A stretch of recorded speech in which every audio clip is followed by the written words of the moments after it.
In past episodes, we've talked about dinosaurs, we've talked about cavemen, we've talked about the flood. Today, we're going to discuss it again with Dr. Clarey. You have pulled rock well data from every major continent. When I got done with one continent, I started to see the patterns. When I got done with two continents, I saw the same patterns in 3 and 4. You see a global pattern in every continent. How do you argue, and this is a global flood, versus this is just the natural progression of soil being stratified over time? These look like you're just depositing layers brick by brick by brick. And that's the pattern we see all over the world. We'll get into how old you think the Earth is in a little bit, but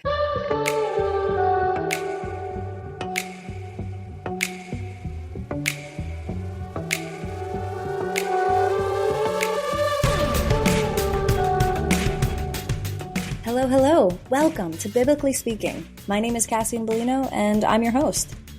In this podcast, we talk about the Bible in simple terms with experts, Ph.D s, and scholarly theologians to make understanding God easier. These conversations have transformed my relationship with Christ and understanding of religion. Now, I'm sharing these recorded conversations with you. On this podcast, we talk about the facts, the history, and the translations to make the Bible make sense so we can get to know God, our Creator, better.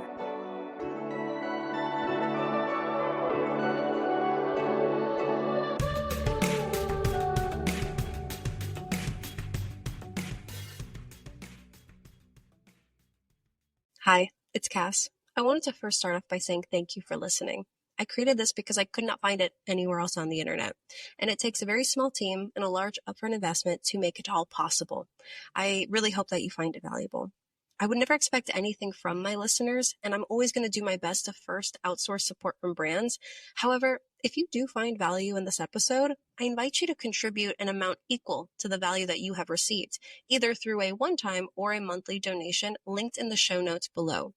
I understand that not everyone, though, can donate monetarily. So I ask that if you love Biblically Speaking and you cannot donate, please show your support by subscribing to this channel wherever you're listening so that it tells the hosting platform to show Biblically Speaking to more curious and confused Christians. In exchange for this support, I personally promise to you to always create the highest quality production possible. Thank you so much for listening. Now let's get to the show. Hello. My name is Cassie Bellino, and I'm your host today for Biblically Speaking. In past episodes, we've talked about dinosaurs, we've talked about cavemen, we've talked about the flood. If you remember, Dr. Robert Carter explained megasequences in the rocks, and Dr. Marcus Ross talked about how fossil order might reflect where animals lived before the flood. And even most recently, Dr. Jeff Miller emphasized why it matters theologically if the flood was global or just local. Today, we're going to discuss it again with Dr. Clarey. Dr. Clarey. My dyslexia came in. For the past 12 years, Dr. Clarey, you have pulled rock well data from every major continent. You've studied the megasequences of sediment that you believe map the fingerprints of the biblical flood. I'm really excited to get into that with you because you have such a wide spread of data throughout the world. Just a little bit about your background and credentials to talk about this. You are a geologist with the Institute for Creation Research. You've spent over a decade compiling this rock data across the world, and you have a Ph.D. in geology with a background in oil industry stratigraphy. Okay. And you've authored many books like Carved in Stone, and you lecture widely. Welcome to the show. I'm really excited to take a new perspective on this topic. Why did you take this approach when it came to studying the flood, geology, and the Bible? It's kind of an unorthodox marriage to see a geologist with so much biblical knowledge. Well, I don't know about as much biblical knowledge as some, but I accept the Bible as truth. And so that's one drawback that people say, well, you're just accepting the Bible as true. But when I started this project, I said, let's start looking at these columns, these geological columns here in the United States, first of all. And there's a data set that was produced by a lot of state geologists through an oil and gas organization. And they put out what's called this so-called COSUNA data, but that doesn't really matter what it's called. So in the 80s, they put together all these rock columns. I said, why don't we start doing that? So for several years, I was trying to get some of my creation colleagues to start to compile this data. And finally, when I came to ICR, I told Henry Morris III, who was president at the time, he's passed away since. He was the oldest son of the founder, Henry Morris. He said, well, go ahead and start on that column project. So I had to figure out how I was going to start it and what computer program to buy. But when I started on it, I thought, well, I know the Bible talks about a flood. And I read Henry Morris and John Whitcomb's book and a lot of that. I knew there was evidence for the flood. But I said, I sure hope the rocks show up. And it's kind of a little bit of a, I have to admit, I was a little bit of doubt. They're like, I hope it shows it. But when I got done with one continent, I started to see the patterns. Then I got done with 2 continents, I saw the same patterns in 3 and 4. And since then, I finished 6 continents, compiled over 3,000, right around 3,200 columns, which are, if you drilled a well, like wherever you're at. Now, in Hawaii, it might not work as well because you don't have a lot of sediments there. But most states and most countries of the world, there's a lot of sedimentary rocks. So you drill through that sedimentary rock and hit the basement or the igneous rock down there, the granite or whatever the crust is. So I compile all that and put it into my latitude and longitude into this database. And then I have an assistant here that started as a volunteer, and then we've got him on full time now. They actually helps put them into the maps. So those are the maps that I look at. But every continent really kind of shows the same pattern of a progressive flood. And that's kind of what Henry Morris alluded to. He talked about different ecological zones as the floodwaters went higher and higher. And that's exactly what I'm seeing. Every continent really shows a very similar pattern of beginning with just a little bit of flooding and just burying marine fossils. And there's the floodwaters were pushed higher, which I believe was by this catastrophic plate tectonics that happened during the flood year. And that's another whole topic. It would take another hour to explain possibly. But it was the idea of John Baumgartner's. But he kind of provided the mechanism that I think is the best mechanism for the flood today that we have. So you progressively make more seafloor and you push the water up from below. And that progressively pushed the water higher and higher, and I see a perfect match with that on the continents. The continental data is still there. The rock still shows and screams out a global flood because you see a global pattern on every continent. And so the mega sequences are just a way to kind of use chapters of the flood. I look at the rock layers almost as pages, but you can kind of look at the chapters. And so there's 5 that I believe mega sequences that show rising, and then 1 is the big receding phase, which I did for some creation scientists you might have had on the show, kind of where we end the flood. But I think that's what the data supports. And so it really matches what you read in Genesis 7, where the Bible talks about how water went higher, went exceedingly higher, went higher yet until it reached day 150 of the flood year when it reached a peak. And so to me, the match between what John Baumgartner proposed as catastrophic plate tectonics and the progressive formation of new seafloor explains why these waves went higher and higher. Tsunami waves, like you're familiar with in Hawaii, that went higher and higher and higher. But these tsunami waves are probably 500-foot high tsunami waves. They weren't just the 20-foot, 40-foot, 100-foot ones that we may see today that can still kill hundreds of thousands of people, as we know. But during the flood year, they would have been even bigger, I believe. But they didn't, initially, I think the first 40 days, you really weren't flooding maybe much of the land. When you talk about this, it seems so clear. And I want to agree with you, but I am so ignorant when it comes to geology and how it works. I studied soil, but environmental management. But when it comes to looking at seeing the fingerprint of a flood, what do you say to somebody that might be I don't understand it, but it makes more sense that that's just how the Earth formed? How do you argue, and this is a global flood versus this is just the natural progression of soil being stratified over time, and it's the whole world, so it kind of stratified in the same way. I don't think I fully understand what made you go, oh my gosh, this is different than what we thought before. Well, we can extend these layers. You see Grand Canyon exposes layers for a couple hundred miles. I don't know if you've been to Grand Canyon or not. Oh, yeah. But it exposes rocks. I've done a lot of rafting trips down there. It exposes the same layers over about 270 miles or so. But these rock core data, these columns can actually extend across the country and across the continent. And ultimately, I was able to correlate these. And other evolutionary scientists have correlated the mega sequences from North America to Europe to South America. And so it wasn't a big jump to do that because originally most of the plates continents were together in some sort of a Pangea type thing. And so the same rocks are being deposited in the same areas, different places. But to me, it's the pattern we see. We don't see evidence of erosion between the layers. You go to Grand Canyon, you see the red wall limestone, this big massive red limestone that's stained red on the rocks above it, and you look below it, there's the Muav limestone, which is Cambrian, and the red wall is so-called Mississippian. You're looking at, in evolutionary time, 160 million years of time, and there's no evidence of erosion. And you see that again and again and again. You can extend the same rock layers across continents from Asia, Europe, wherever. These rock units just extend. Sometimes you hit mountains where they get uplifted and folded, But for the most part, it's the lack of erosion between the layers. They don't talk about that in the geology classes you take. They just say, oh, look at these layers stacked on top of each other. You can touch these two rock layers, and there's a million years of time or 160 million years of time. Isn't that cool? But where in the world do we get erosion that's perfectly flat? It doesn't happen that way. These look like you're just depositing layers brick by brick by brick. And that's the pattern we see all over the world. It's just this amazingly rapid deposition because there's no evidence of time between them.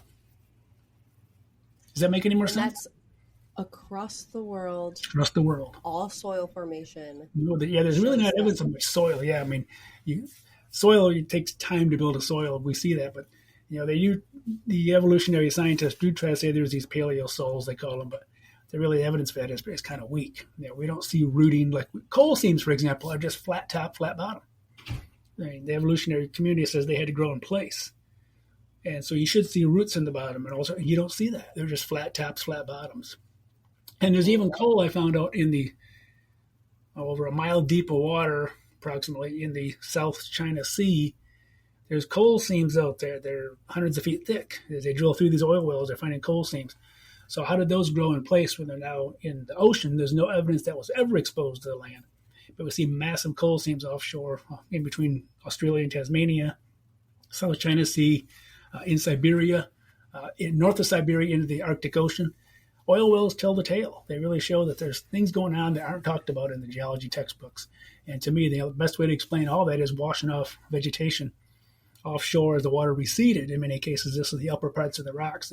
You wash all this material off and you bury these sediments really fast and you make these flat coal beds, just like we see on land. So in Wyoming, there's coal beds that are over 200 foot thick that extend about 60 miles by 60 miles. And, I'm my geology professor at Wyoming, where I went to grad school the first time for my master's. That we went up on a field trip and he took a coal class, and he said, we have nothing to explain this. There's no model in the evolutionary world to explain coal seams that extensive and that thick. And we see that all around the world. There's coal and lignite, they call it, which is low-grade coal in Europe and South America and all these places that massively thick, that there's really no explanation for that amount of coal. And yet the bottom of that layer is flat, the top layer is flat, which, swamps would have rooting and things like that. So there's a lot of things that they don't talk about in the geology classes that I took. And maybe if you ever took a geology class, they don't talk about these things. They just kind of tell you the story that they want to tell. And they avoid a lot of things that they really don't even want to think about. Interesting. One of the things that I really liked thinking about was what Dr. Marcus Ross was talking about with the fossil order matching pre-flood habitats, and how the way that we kind of think about evolution is like, oh, we started single cell and we evolved into something complex that we see today. Today is the most complex that it could possibly be. And he flips that on its head and saying God created so much complexity, and the world before the flood looks different than the world now after the flood. Does your data reflect the same conclusions as far as that type of pre-flood world, the fossilization of what that pre-flood world looked like, and now what we see today? Yes, it really does. Yeah, it agrees with that idea, the idea of ecological zones, which is kind of what that same idea is, that, early on you're only flooding limited. The lowest areas are going to flood first as the water is being pushed down, and those are mostly shallow seas. A lot of the United States, Midwest where I grew up, was primarily a shallow sea, it appears. There's no dinosaurs there. You only see marine fossils. And so it looks, the evolutionists say we evolved from marine fossils because that's what was buried first. But it's very consistent. These first three mega sequences, all of them are almost all marine fossils, and they're all showing just limited flooding that they just stack on top of each other. Only North Africa, for example, is affected early in the flood. Just North Africa again and again and again, 3 times in a row. And then the rest of Africa doesn't start to flood until the fourth sequence in, when you start to see land animals and coal seams start to show up. So there's really very little coal. And why do you think that is? Just because of elevation? Well, I think you weren't flooding high enough yet to really hit the land at that point. It wasn't until the Bible talks about the ark didn't start to float until after day 40. And so it might have been the first 40 days for these first 3 mega sequences to be deposited, but they're almost exclusively marine fossils only, shallow marine.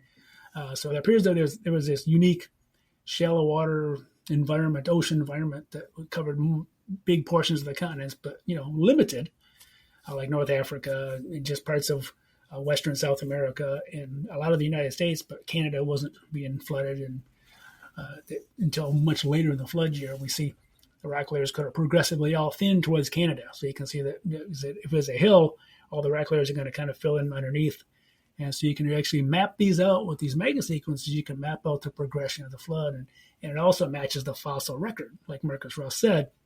As you go higher, you start to get swampy land. Eventually, you coastal areas, and then eventually you get coal seams show up, and you get the mixing of land and marine because you're always washing these waves in from the ocean. So you see 6 species of sharks in the same rocks with Tyrannosaurus rex, and it's other marine animals mixed in as well. A lot of marine clams and things that even the evolutionists argue about. That nobody recognizes these things, but there's all this mixing going on. So, and the evolutionary community will often say, "Well, this is a marginal marine area, or this is a delta." But in their worldview, everything has to be a delta. Then everything has to be a marginal marine because they see mixing, but they don't know how to explain it as well as the flood model, I think, explains it best. So there is a progression, and it progresses across the continents too. Sorry. Oh no, sorry. I think it just like paused a little bit, but we're fine. Maybe this is like a timeout. Like maybe this is just like geology 101. But I was taught that it takes millions of years for things to fossilize. But what we're discussing makes it sound like things were being buried and fossilized within like a year, because the flood was, 40 days of rain and then like a year of being on the ship and then maybe like another 100 days of draining.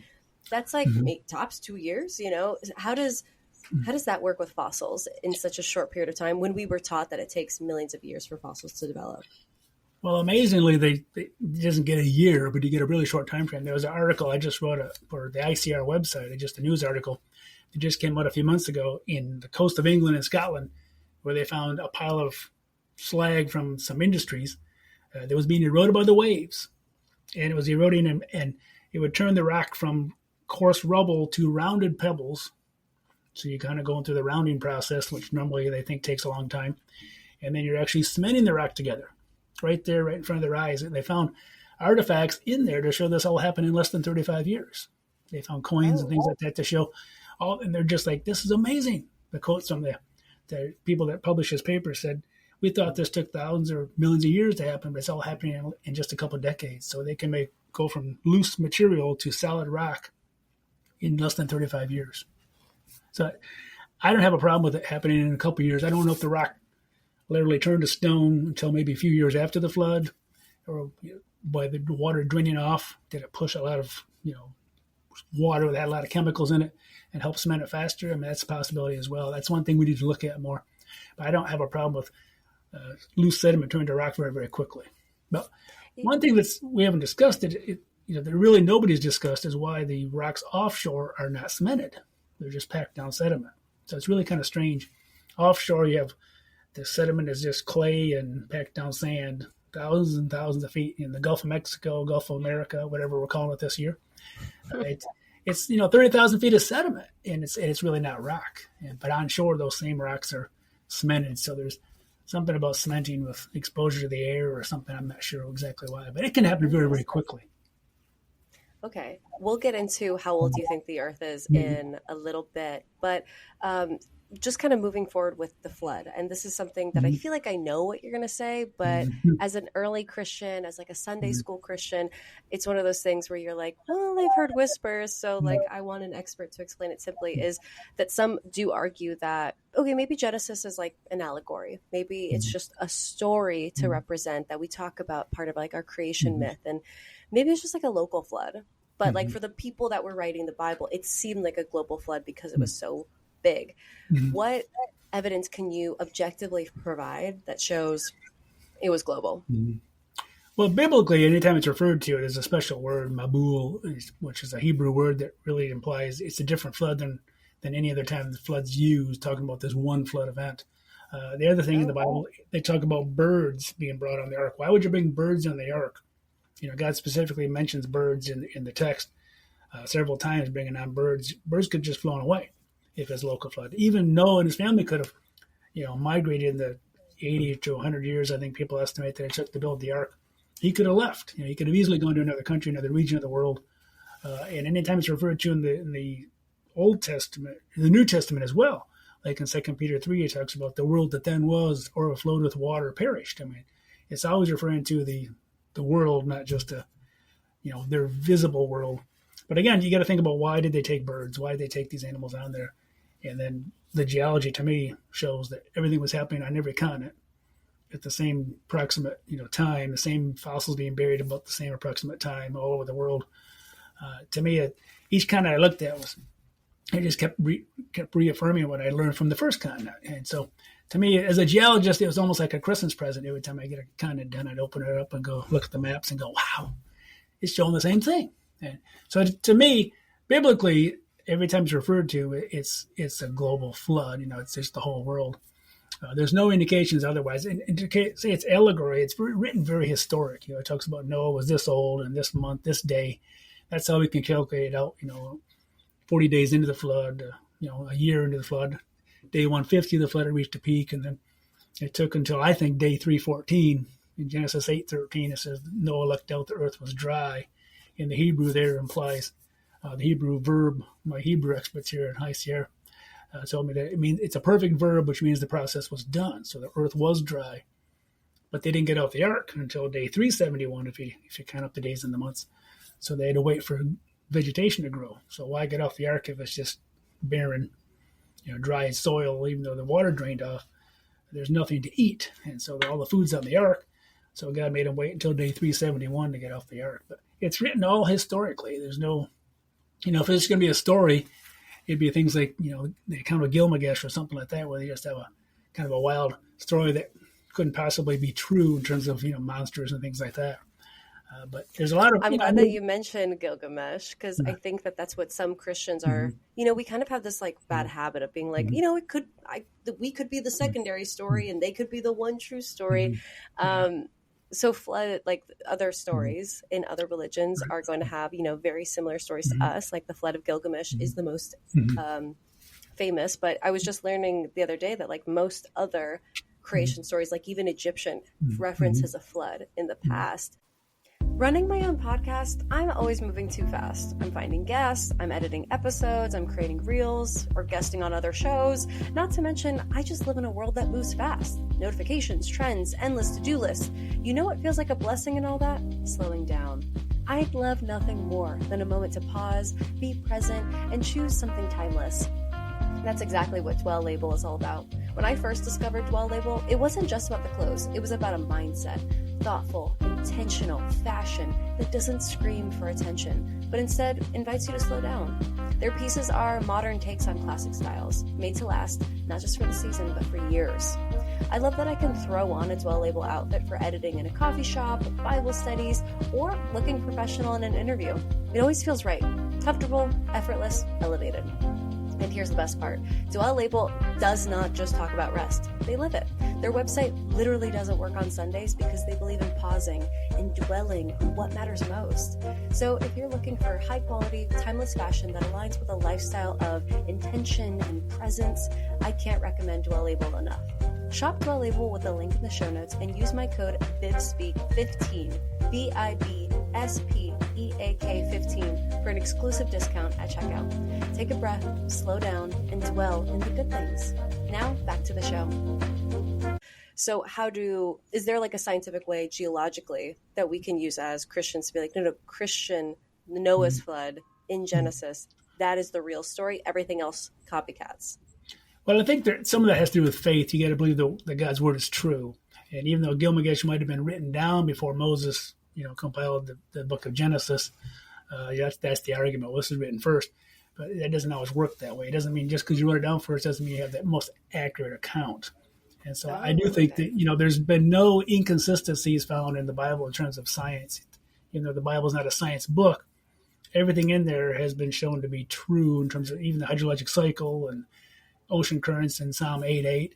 All these things that God puts in there, these little tidbits, are actually been shown to be very, very true. Nothing's really been shown to the contrary. So, a little bit of faith has to be involved as well. But to me, the account in Genesis matches exactly with the geology I see. That's part of the reason why I get so excited about it, is that it really does show the global nature of the flood. How do you explain every continent doing approximately the same pattern, the same order of rocks, pancaked on top of each other with, no evidence of time between most of the layers. And all over the world, it's the identical time. And I put that forth out there to critics, and they just say, well, Tim, we like your data, but we just don't like your interpretation. But then they don't offer an alternative. They just say, well, here's the standard, evolutionary story, blah, blah, blah, blah.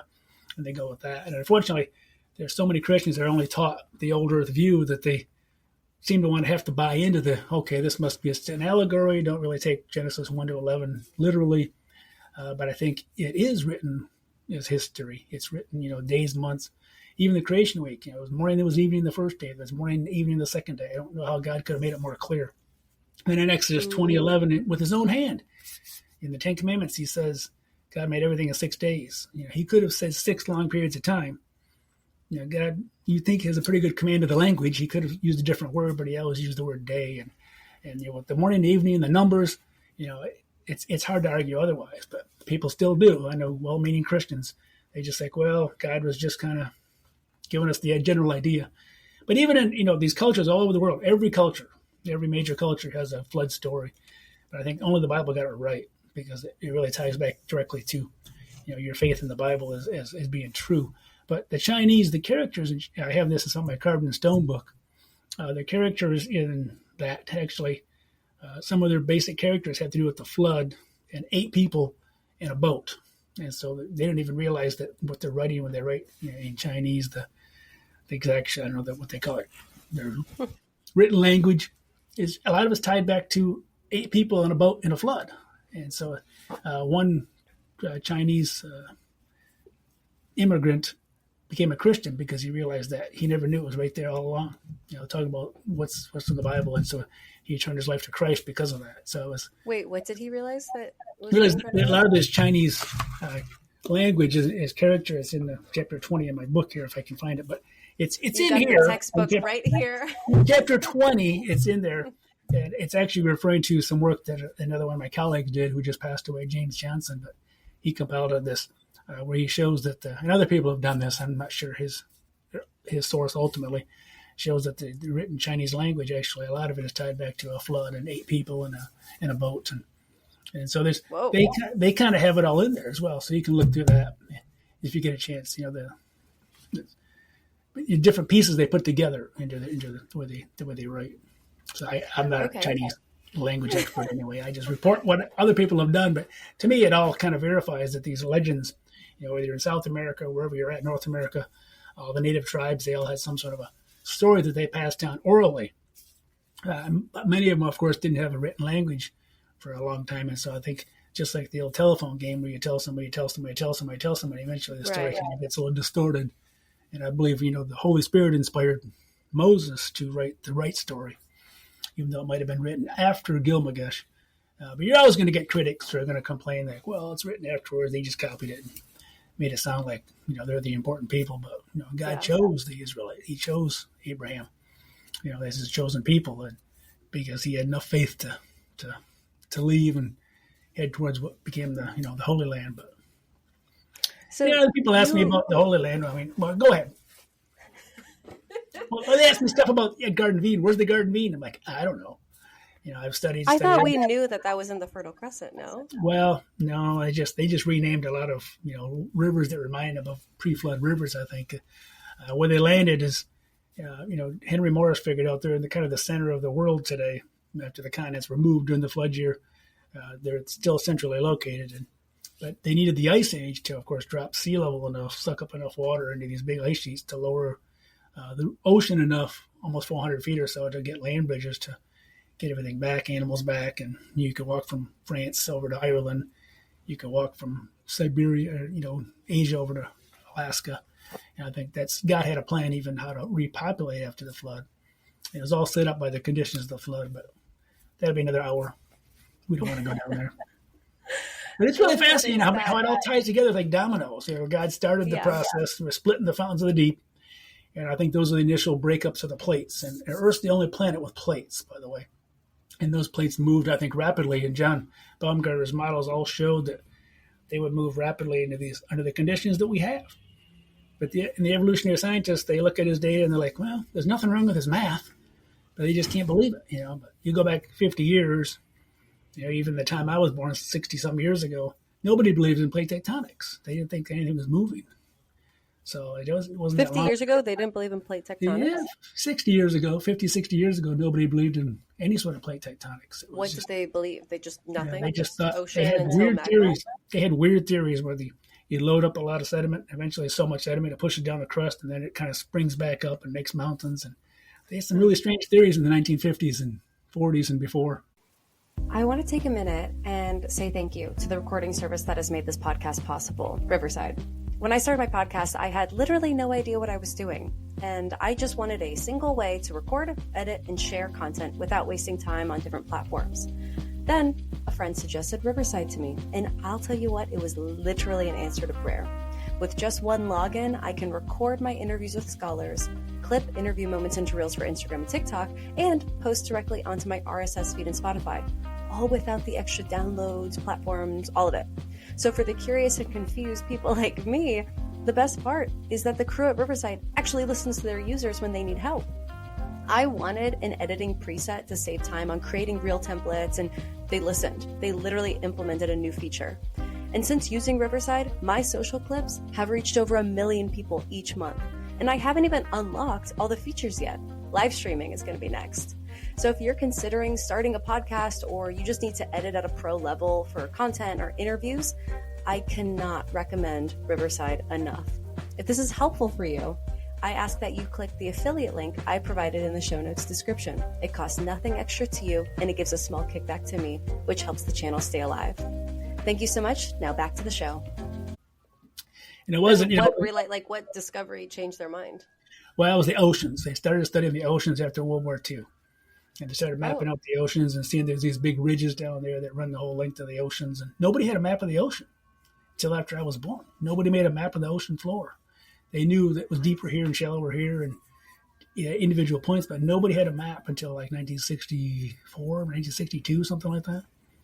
And so it's amazing to think about. Not that long ago, we didn't, and at that time, nobody believed in moving plates or moving seafloor or anything.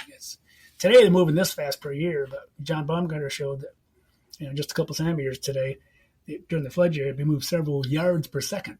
And so and his math, supports that things. And we see to confirm it in the last 20 years, they've done all the seismic tomography, which is a way to image the mantle with shooting waiting for earthquakes, big earthquakes to send energy into the mantle. And as they image all that, they see these cold slabs that come from the surface, the ocean crust, go all the way down to the core. It's 1,800 miles or so down, and they're still cold. They're showing the same density all the way down. So there is some confirmation of this idea of runaway fast subduction and movement, and because these things shouldn't still be cold after 75 million years or so to get down there at today's rates. Those things still wouldn't show the cold temperatures that they are.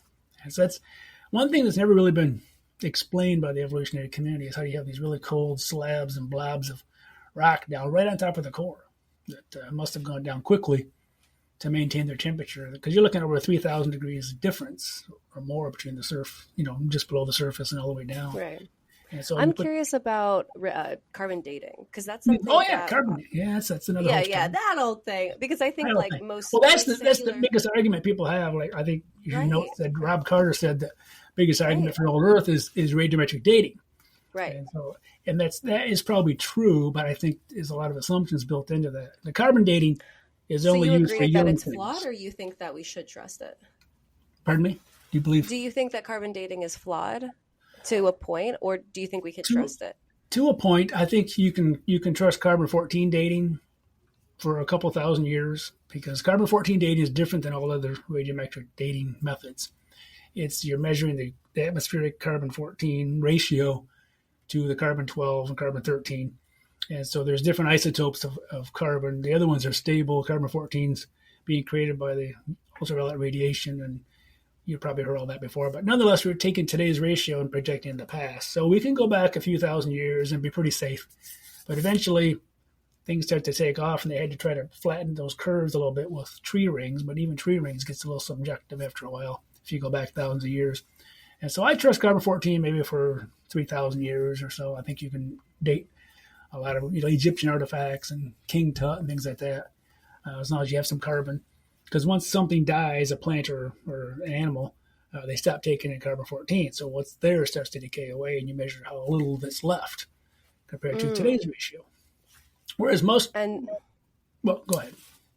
Yeah, so one of the things that stood out with the conversation with Robert Carbon was the Hallstatt disaster and how that maybe I'm saying it wrong, the Hallstatt disaster that basically showed that there was, we're clearly tracking something that's older, but it's because of carbon dating showing that it's younger than something else. And so because of it kind of hit a wall that basically said we can't really carbon date up until this point because this is where the errors pop up. Right. We used it 1950 as well because the atmospheric, we set off enough nuclear bombs to kind of mess it up a little bit. We used to set them off, in the atmosphere in the 40s and stuff, and that kind of started messing things up. But they're relying on consistency. They try to project that back to eternity. But carbon-14 decays away. Half of it decays away. They call it a half-life every 5,700 years. So every 5,700 years, give or take a few years, you lose half of it. And so if something dies and it's really old, if they think it's a dinosaur, for example, they think it's millions of years old, there shouldn't be any carbon-14 in it. There shouldn't be any in coal if they think it's millions of years old. But if they're finding measurable carbon-14 in coal, in dinosaurs, every sample pretty much they send in, you send them into these labs, don't tell them what it is, and they'll find measurable carbon-14 showing these things are. Even diamonds, ICR had a big rate project about 20 years ago. They sent a bunch, I think 15 or 20 diamonds to different labs, and they found measurable carbon in diamonds. And how do you contaminate a diamond? They argue it is this all contamination, but the amount they find is much bigger than the instrument contamination.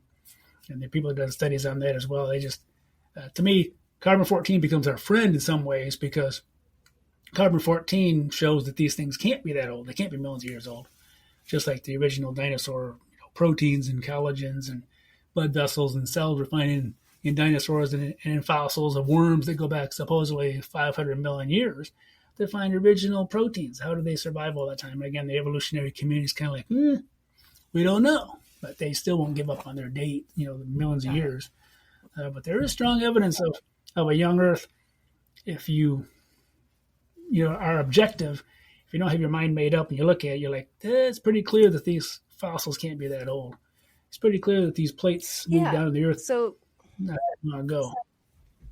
That is exactly my next question, is that how do you compress what we're commonly taught today? Millions of years old. What is it? 4.6 billion years old is the current age of the Earth, according to most secular science.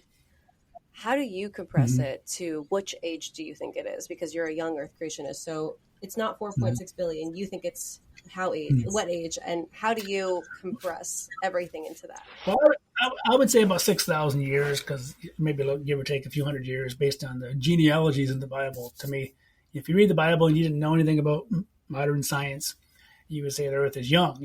But just like Bishop Ussher did, he came up with a pretty good date. I don't know about the exact day he chose. I think a day in October or something like that. But nonetheless, I don't put it much beyond 6,000 years. I don't have a problem because the flood was a one-time event. The flood was this massive earth-changing event, the biggest event since the creation. It completely resurfaced the Earth, moved the continents around, made new ocean floors, moved everything around in this 1 year. And people don't realize how big the flood was. Even the crust of the Earth was melting in many places that I'm seeing as the magmas were coming up. All over, I see intrusions of magmas all across the exposed crust, like in Canada, at the bottom of Grand Canyon. Amazing movements that were taking place. Even the mountains, as the water was receding, you had 20,000 or more feet of uplift, real rapid uplift. That, would have been tremendous earthquakes. But fortunately, they were still in the arc while most of this was going on, and so they didn't have to experience all that. But to me, it's just it's the right conditions. Just like you can make rocks fast under the right conditions, you can deposit rocks fast. They're even finding clays deposited by moving water. So when they do flume experiments about clays, and they do flume experiments with limestone, carbonate, they're finding in flume experiments in the 2000s. There's a guy at Indiana University. He does a lot of flume experiments showing people that you have to get these layered rocks, you got to have moving water, even if it's not really fast, about a foot or so per second. Which, you're moving along pretty good about every second. That's not real high rate, but it doesn't just slowly settle out of a stagnant water supply like most people believe. Well, that happens too, but to deposit the layers we see, the rock with these thin layers called laminations, you have to have moving water. So everything we see has conditions that to create it shows evidence of movement, of rapid deposition, layer upon layer with no evidence of time in between the layers. You add it all up and say, you can do this quick, but it's just imagine we're taught to think small. We make God small, we make everything kind of small because we're finite beings, and I think we make the flood way too small. Even I struggle with making the flood small, even though I looked at rocks all over the world, and I see the same thing happening in every, the same pancake layers being deposited everywhere. I just can't imagine an event that big. But you have to have some faith too that these conditions were there. It's a one-time event that changed the world in a year's time, and ultimately it was a judgment for the wickedness of humanity. Humans were so wicked, and I think that's one of the reasons why he separated the continents. So we wouldn't get in trouble right away again. He kind of separated humanity a little bit, got us apart from each other. It's just so strange because kind of like we make it small this was a global catastrophe event that reshaped the earth. Why don't most scientists talk about it like it was as catastrophic and earth formulating and earth changing? Is it because it would acknowledge a sense of faith? Like it should be something that we talk about kind of like, oh yes, this was like a secular, like this was a milestone in world history. Why don't we talk about it? Why does it's only reserved for Christians in the Bible when it fundamentally changed everything in our living sphere? Why isn't it referenced more often, more commonly, regardless of the acknowledgement of faith? Or do you feel like most of the scientific community doesn't acknowledge it despite the data showing that it happened, because then they would have to acknowledge faith? Yes, the latter part, which is exactly it. And that's what happened about the end of the 18th century, early 19th century. Geology people that were formulating the science of geology, which wasn't even really a science yet, they were seeing how slow erosion is today and how slow deposition is today. And they're going, well, these layers must have taken millions of years. Even before they had ways to measure millions of years, they were talking millions of years. And I think it's because nobody can imagine a million years. So they went to the extreme beyond what you can even imagine.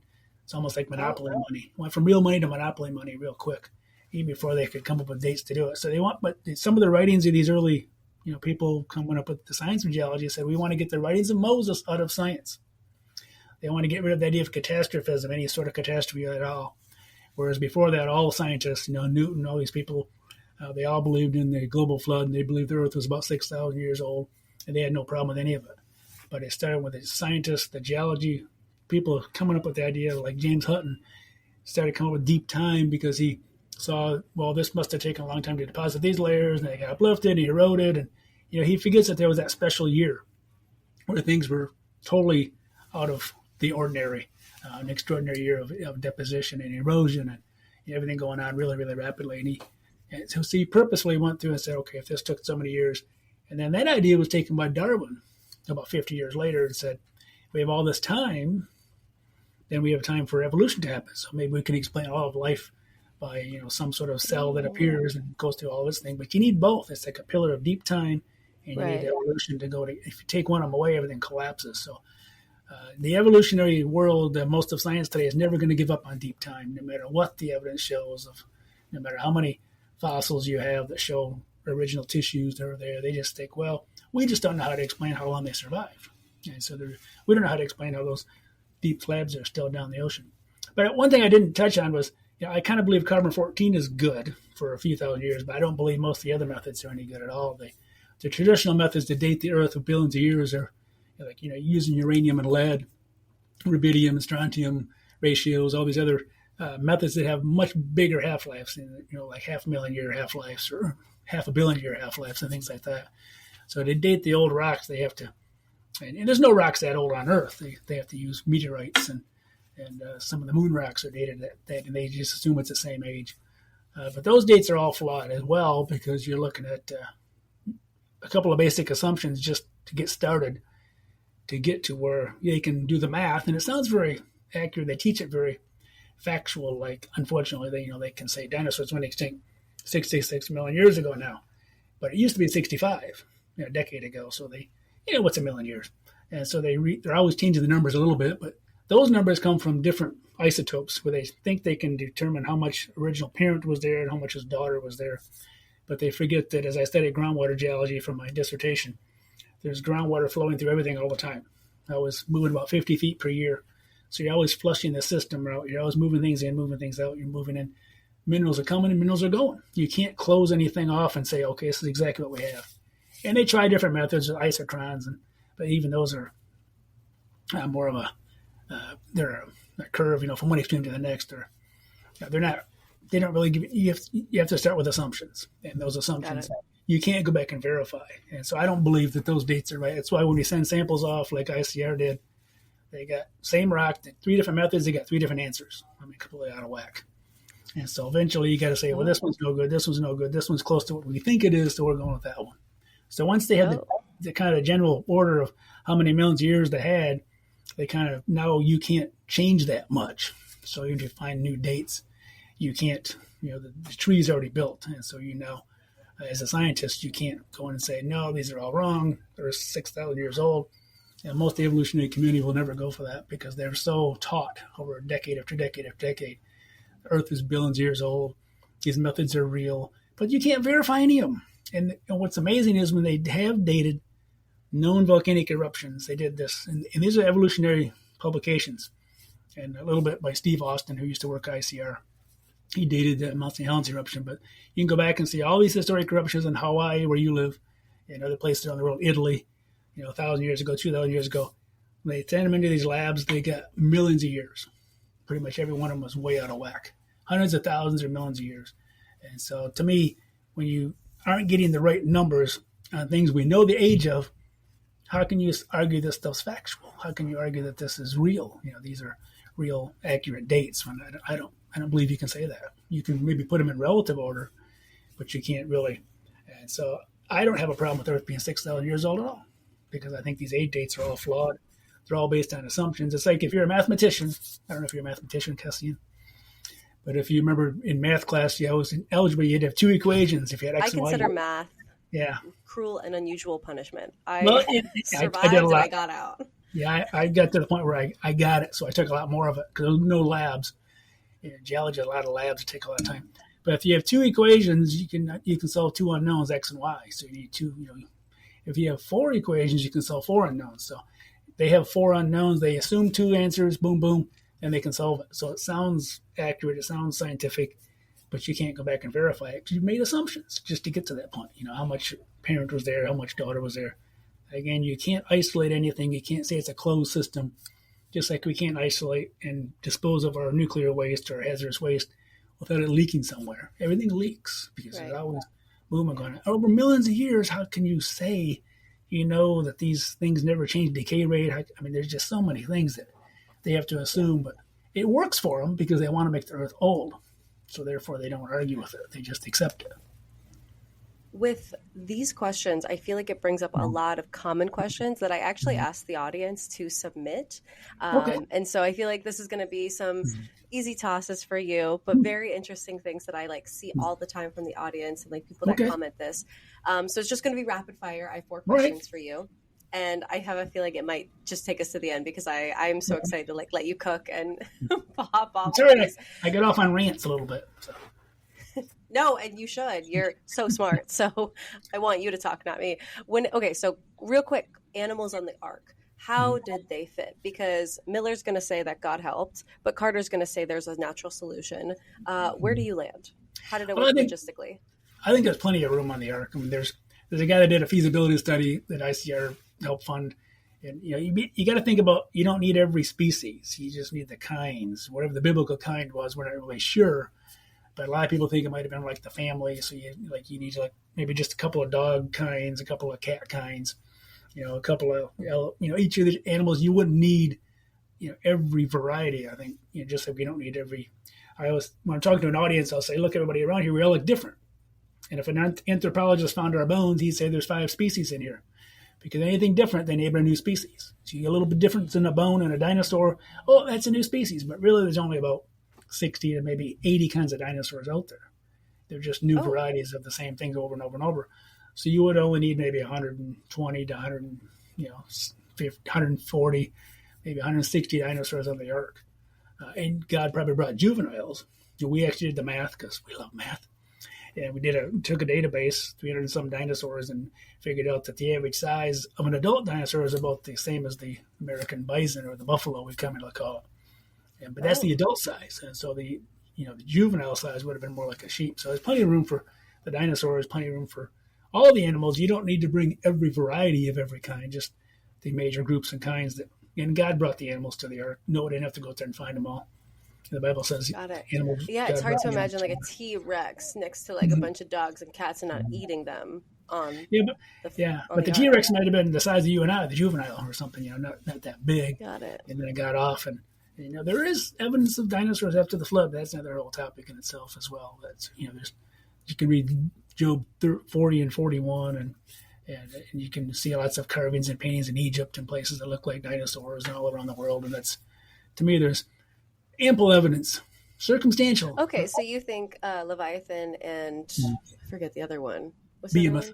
Behemoth. Yeah. So I've discussed that with other scholars, and they said that was just Jewish language for kind of like a large entity, like a monster, like a I don't want to say Dracula, like a Godzilla, like a mythological type of thing. Yeah, and that's one interpretation. I think they're real. I think God's describing. You read through it; it's very specific. He talks about the specific parts of those animals, like particularly the behemoth, talking about the stomach and how it ate grass like an ox. And they actually found out that dinosaurs, these long-necked dinosaurs, in 2005 they found dung in India, the fossilized dinosaur dung with the bones of these big long-necked dinosaurs, and they had 5 species of grass. And so up until that point, evolutionists didn't believe grass had evolved at that point because it's hard to fossilize grass. But in the dung, just like horse droppings, you can see what the animal ate. And so these long-necked animals really were eating grass, which there's no fossil grass until much, much, much later in the rock record. Well, we know it was already existed. So there's a lot of things that pop up that I put in my books and stuff that people generally just slough off and like, oh, that's nice, but they miss the point that it's backing up what the Bible says. And again, it's confirming the Bible, and that's what we do at ICR. We use science to confirm the Bible. But like I said, when I started, I sure was glad to show that the evidence, the rock evidence, really does show a flood because I believed it. And I, knew it was a global flood from the Bible, but I wanted to, and the rocks really do show it. It's the amazing part. I was like, that was a close one. No, it wasn't close. I had a moment of doubt, and so I'll admit to a little bit of moment of doubt where I'm like, I hope it shows this, but boy, it sure did. It's that classic, like, if God doesn't show up, I look insane. Yeah, but 10, 12 years later, it's like, wow, every continent does the same thing. It's just like, how do you explain it any other way besides a global event? Something global was going on, burying the same animals, like Dr. Ross said, same animals at the same elevations approximately at the same time, because the water is going to go up universally. It's going to flood the same environments all over the world at the same time, and that's why the fossils reflect that. Rapid changes because you're changing complete ecozones. There's no extinctions. It's just you wipe out the dinosaurs, boom, they're gone, and you go to the next ecosystem, the higher elevation ecosystem, and you start to put more of the mammals on top of that. And so these rapid changes, the so-called extinctions, are really just major shifts in what's being buried globally at the time from one zone, one ecological zone, or one biome to the next type of thing. Yeah, so it's really, really fascinating. It really does work. I mean, to me, it's the last chapter of my book in this carved in stone says it all makes sense because I had a moment of clarity. I'm not really that smart. I just can problem solve. God gave me the ability to problem solve and kind of put things together and studied hard but he has blessed me with, well, I guess maybe some understanding in terms of science, but it all kind of clicked one day when I was out running, when I used to be able to run before I got arthritis. Now I have to use the elliptical and it's not quite the same, and I miss being out running. Anyway, it all kind of works. This happened and this happened and this happened. It's almost like dominoes falling, like I talked about earlier, all the way through the flood and then into the ice age. God had a plan even to repopulate everything in the ice age by lowering sea level because the water got hot and more rain and evaporation. And it even talks about during the time of Abraham, Egypt was well watered. There was no desert. There was no deserts anywhere for maybe over 1,000 years after the flood, because everything was rain, because the oceans were still so hot from making that new seafloor.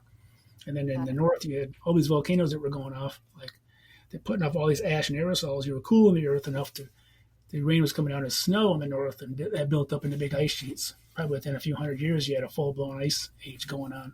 that lasted just long enough for humans and animals to repopulate, even though they were disobeying if the Tower of Babel got in to tell them to spread out and get going. They're going to miss those opportunities. But eventually, of course, we sailed back and forth. But I think there would be no animals here. No big animals would have made it to North America if it wasn't for that ice age. It allowed them to walk across. And even in Ireland and Scotland and from Europe, they could walk right across. And then the water came up, sealed everything off. And I think I alluded to that earlier. I think part of the reason for that is he wanted us to not get in so much trouble. Spread the humans out a little bit so they wouldn't get in so much trouble right away like we would have at the Tower of Babel.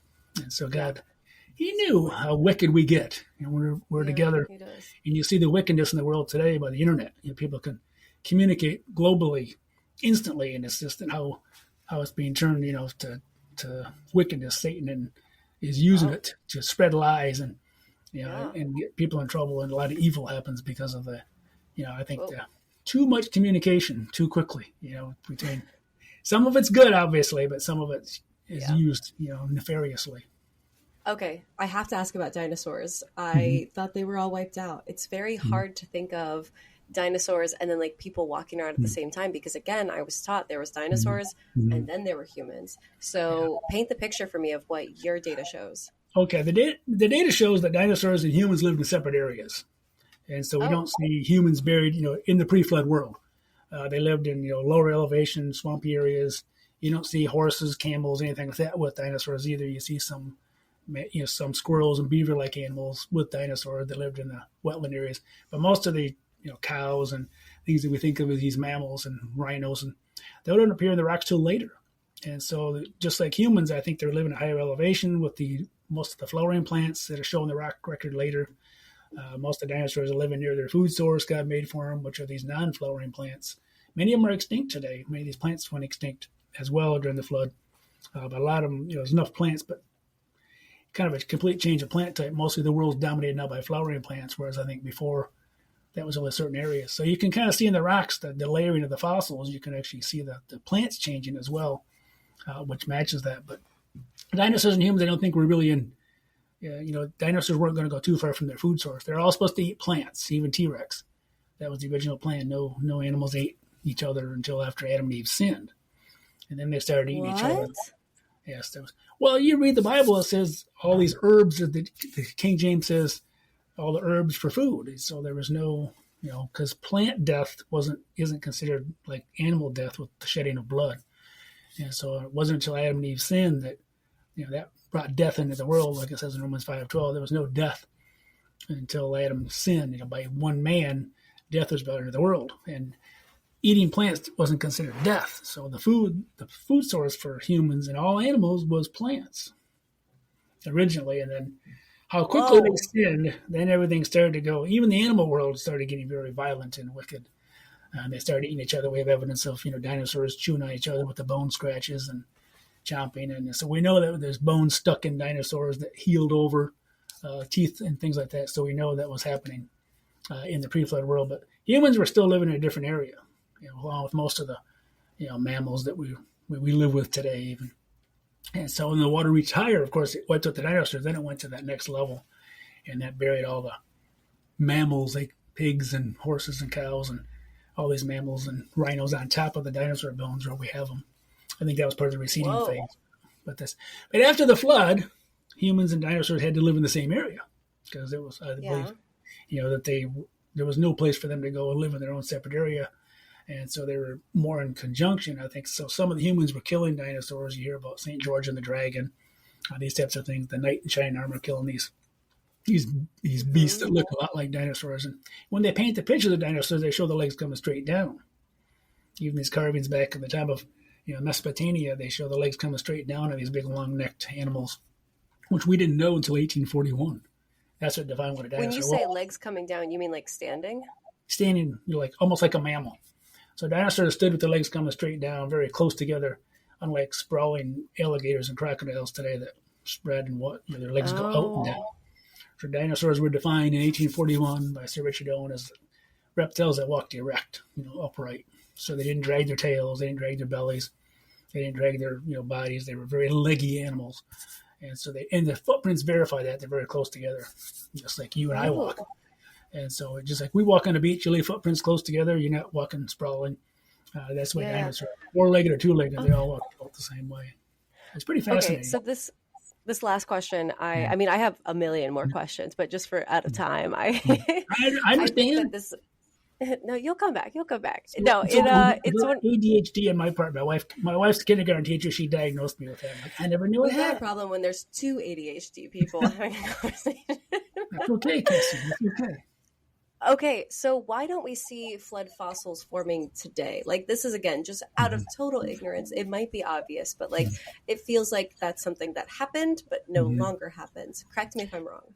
You're correct, because you don't have the conditions today that we had in the flood year. You don't have this massive, ocean water being pushed onto the land, these massive floods. You get little floods, even the devastating flood that happened here in Texas, a few months ago that killed, unfortunately, over 100 people. You still don't see the effects. Those are just local little events compared to a global flood year where you're pushing sediments and waves from, hundreds of tsunamis a day being pushed onto the continents over and over and over. And then the water is pushing up from below, like the bottom of your bathtub going up. The water's got to go higher and higher. The water keeps coming up. It keeps going higher and higher. So that's why we see a very stratified geologic column with different ecological zones as well.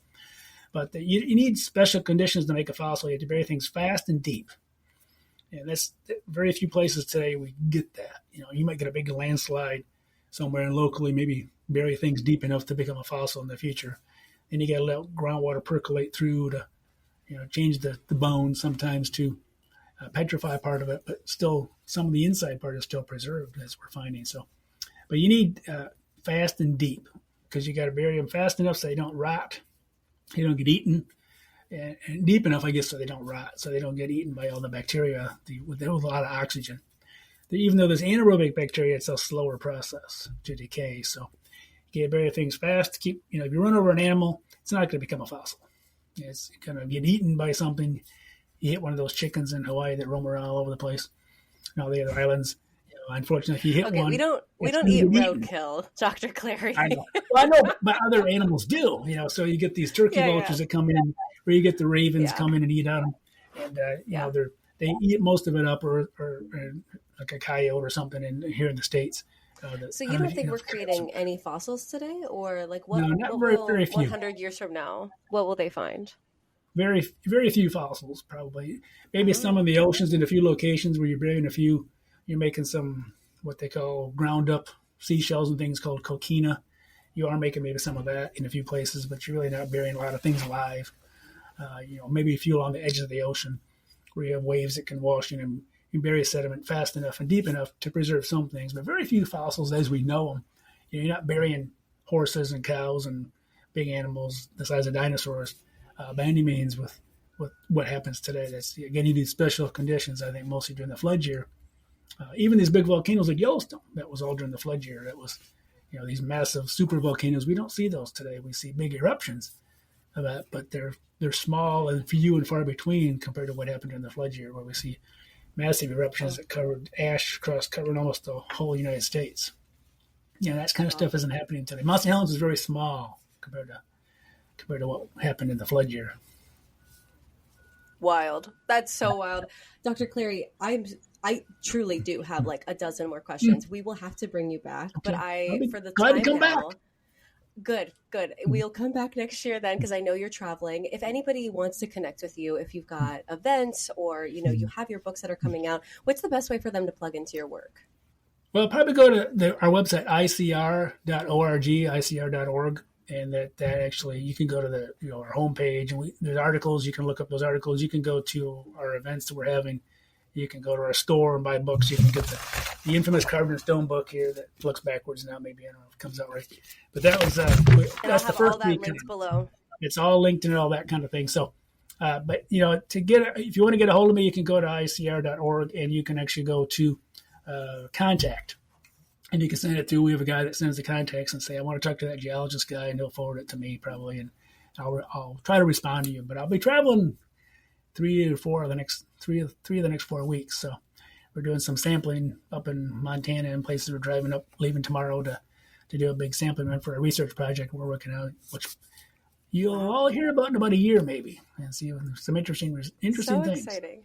again, supporting the flood. So exciting. And so it really is amazing. Wow, this is amazing work. Thank you so much for your time. Everybody that wants to connect, it's linked below, so you can easily access Dr. Clarey. Thank you so much. You are welcome back, and we'll be chatting soon. All right, Cassie, and thank you. Thanks to your audience for listening.